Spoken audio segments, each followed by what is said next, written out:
ছাত্রলীগ নেত্রীর video viral. মানিকগঞ্জে ছাত্রলীগের নেত্রী জেরিন বিশ্বাসকে কান ধরে উঠবোস করার একটি ভিডিও নেট দুনিয়ায় ভাইরাল হয়েছে। তাকে চাঁদাবাজির অভিযোগে এই শাস্তি দিয়েছেন সাধারণ শিক্ষার্থীরা। পরে তাকে পুলিশে সোপর্দ করা হয়। তার বিরুদ্ধে থানায় মামলা হয়েছে। বুধবার দুপুরে সরকারি দেবেন্দ্র কলেজে এ ঘটনা ঘটে।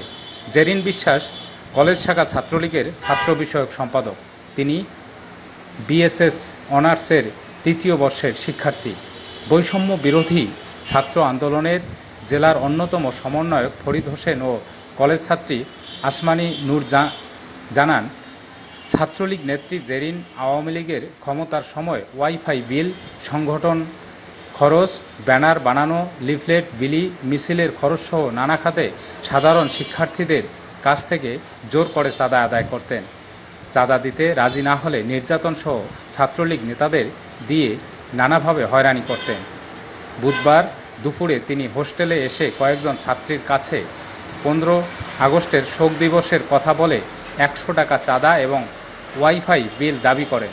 ঘটনা জানতে পেরে তাকে কলেজ হোস্টেলে আটক করেন বৈষম্য বিরোধী ছাত্র আন্দোলনের সদস্যরা। এ সময় তার মোবাইল ফোনে বৈষম্য বিরোধী ছাত্র আন্দোলনের সঙ্গে সংশ্লিষ্ট জেলার নেতাকর্মীদের তালিকা পাওয়া যায়। জেলা ছাত্রলীগের সভাপতি সিফাত আহমেদ কোরাইশিকে এই তালিকা পাঠিয়েছেন তিনি। জিজ্ঞাসাবাদে শিক্ষার্থীদের কাছে নিজের অপরাধ স্বীকার করেন জেরিন। এরপর তাকে 10 বার কান ধরে উঠবোস করিয়ে শাস্তি দিয়ে পুলিশে সোপর্দ করা হয়।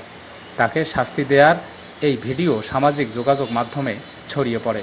মানিকগঞ্জ সদর থানার ভারপ্রাপ্ত কর্মকর্তা হাবিল হোসেন জানান, জেরিন বিশ্বাসের বিরুদ্ধে থানায় চাঁদাবাজি মামলা হয়েছে। বৃহস্পতিবার তাকে আদালতে তোলা হবে।